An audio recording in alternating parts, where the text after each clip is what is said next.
As we expand search engine marketing, today we're going to talk about match case keywords and negative keywords, specifically in the vision of broad, phrase, and exact. But did you know that negative match words like broad, phrase, and exact have completely different meanings than they do with their keyword match types? So keep that in mind. So that's what we're going to talk about today, how to make your search engine marketing efforts more stronger by knowing this portion of your buy. So let's just dive into it. Let's just really go into it. We're going to talk about the first three, which of course is broad, phrase, and exact match types. So with broad, that includes misspellings, related searches, and those variations.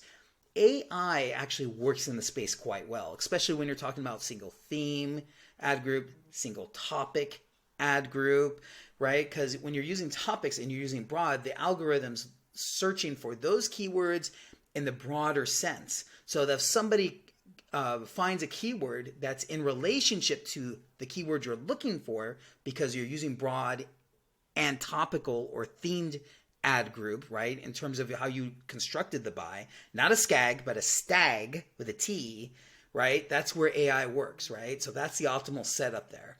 When you go to the more exact and phrase match, that's when you kind of get more into the SCAG area. So just keep that in mind. And with phrase match, the words may not be one-to-one, but the meaning is more transparent. It's almost like that's exactly what I meant. Like when you say that, like when you actually see that keyword, like, oh yeah, that's exactly what I was going after. Even though it may not be one-to-one, it's very close, right? And it's the meaning.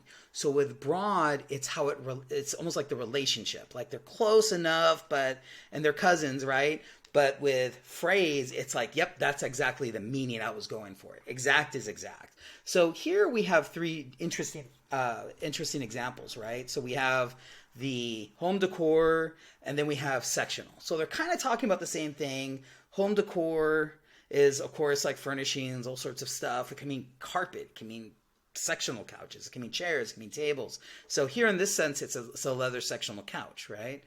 Then you have phrase. For phrase, it's about cheap furniture stores, but then it's living room furniture deals, right? Again, that sales mantra. And then it goes into which store has the best place to find a bedroom dresser. You see how it's kind of like the same meaning, and then you have exact. This example I don't agree with. I actually have my own. So we have furniture store, home furnishing shop. Home furnishing shop is not an exact match, but it's almost like the same meaning as that as a key of the keyword itself. So here are the examples I'm actually talking about.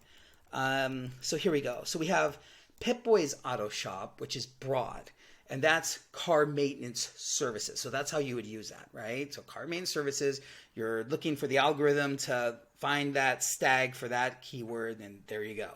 Then you have phrase match, vehicle accessories, right? I'm looking for vehicle accessories. That's the phrase match. That's the meaning, right, of what Pep Boys is. It's a accessory store. Then you have exact, which is Pep Boys itself. Like, I just want a Pep Boys buy me. I want to buy some tires. I want to buy some tire pumps or oil or whatever. Then you have Carl's Jr., right? Carl's Jr. is actually an interesting example here because you have broad. Okay, I just want fast food places. Boom. It could be anything. So Carl's Jr. may have the smart bidding activated, and it has a very high bid. Then you have phrase, chicken sandwiches. I would like a chicken sandwich. I'd like a hamburger, right? Boom, that's a phrase. Where can I find a hamburger? Boom, that's when it comes up as phrase. Then you have exact. Carl's Jr. close by, right? Doesn't get more exact than that. These, I think, are much better examples than the one they provided, but that's just me. Same thing with LA Fitness. Broad would be gym membership, right? Or gym. Then you have, well, I want specifics. I'm looking to do some weight training, or I'm looking to do personal training nearby. Boom, that's the phrase. And then you have exact. LA Fitness. I have an LA Fitness membership. Where you type in your phone or whatever, and you're like, where's the local LA Fitness? Boom, right here. That's specific.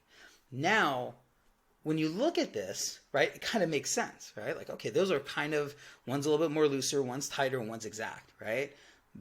But with negative keywords, it's a lot different. And just because it's broad does not necessarily mean it's broad. So what do I mean here? So in this case, broad match negative keywords do not include plural or variances within them, right? And it's a huge misconception. Oh, I'm just doing broad negative keywords and that's just containing everything. No, it's not. So here's a really good example right here. So we have running shoes, negative broad match against running shoes.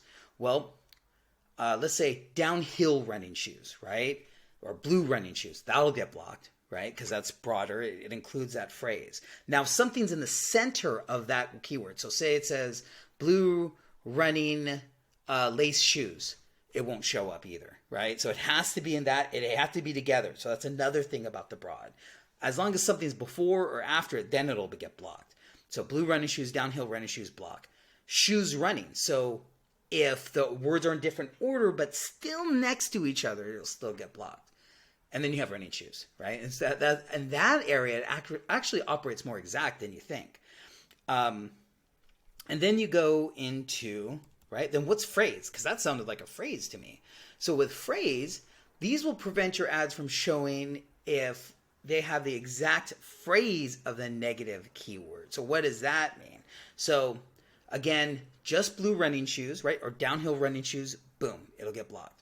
Or running shoes itself. What's different here between the broad is that it was the variation, right? So what do I mean by that? When I said running shoes, and remember I said shoes running, that's with broad. But with phrase, guess what?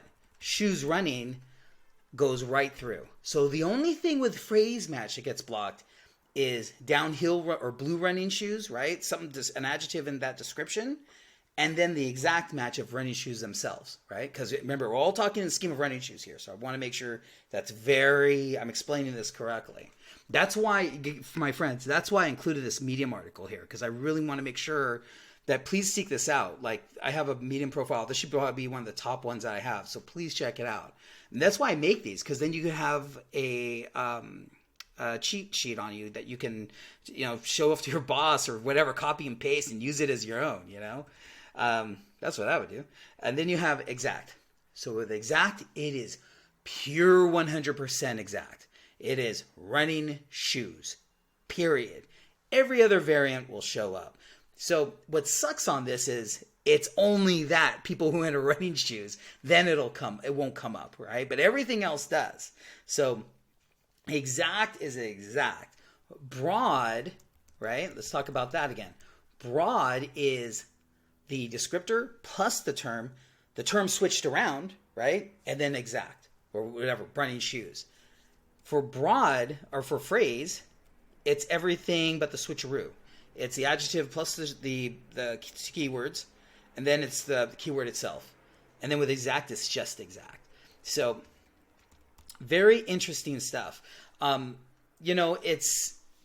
can't say this enough, and I think I say this in every video and every single Medium article.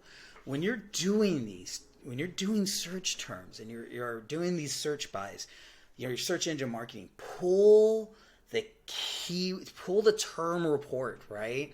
Because the search terms report will tell you what's right and what's wrong. So when you're using all these broad terms or even phrase match terms, you have to check on the back end what's going on. Even with phrase match, I have a jewelry shop where I'm doing right now, and I'm seeing with phrase match. I'm seeing we don't sell men's rings, but men's rings were coming up, and I was like, great. This is more like female designer jewelry. So that's something I wouldn't know that unless I pulled the search term report, right? So always make sure when you're doing these, especially in the scale of broader. Right? If you're unleashing broad terms, make sure you're doing it in the vein of you're pulling the search term report at least twice a week in the beginning.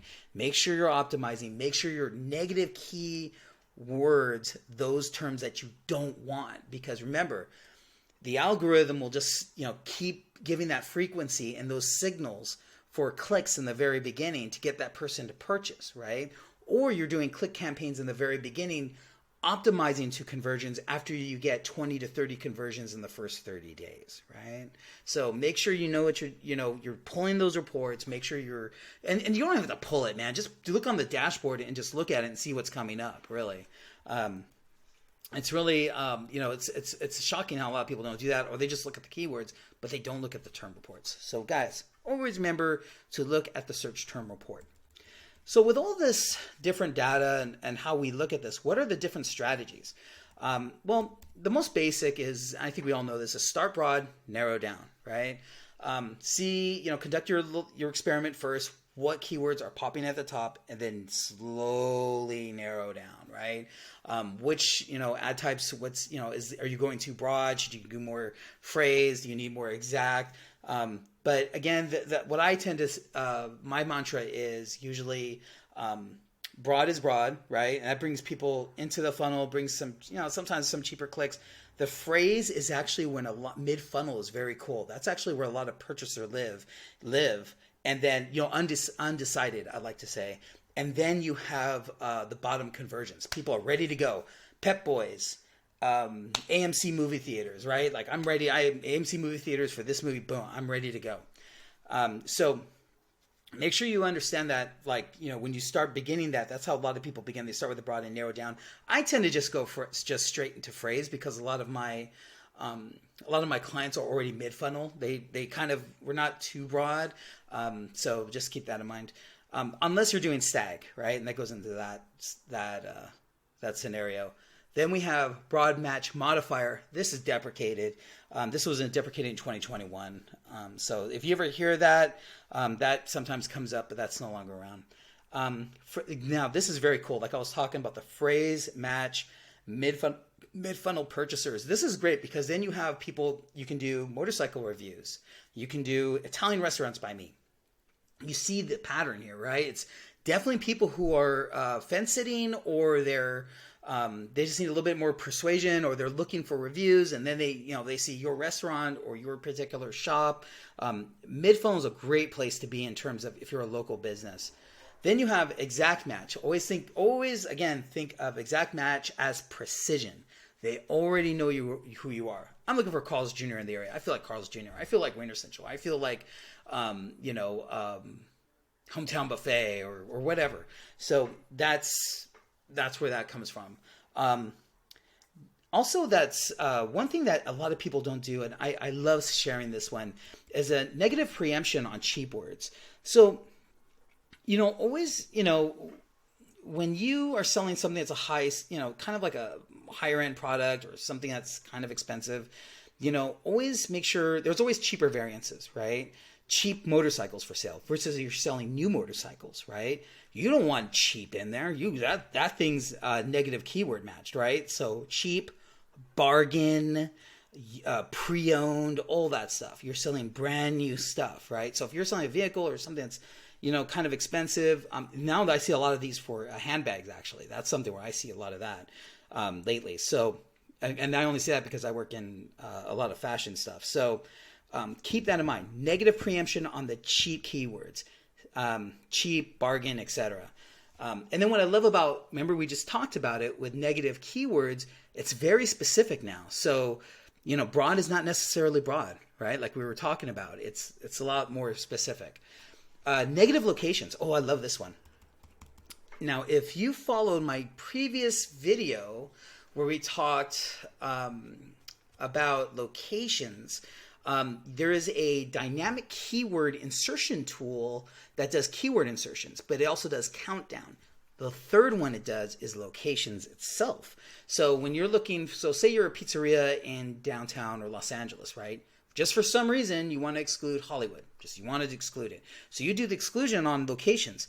I would take it a step further. If it's that important, exclude them from the keywords themselves as well. Because you don't want just for some random thing, even though somebody says Hollywood pizza joints by me, you don't necessarily want that, especially if you're a franchisee and you have two locations, right? Say it has its own dedicated restaurant.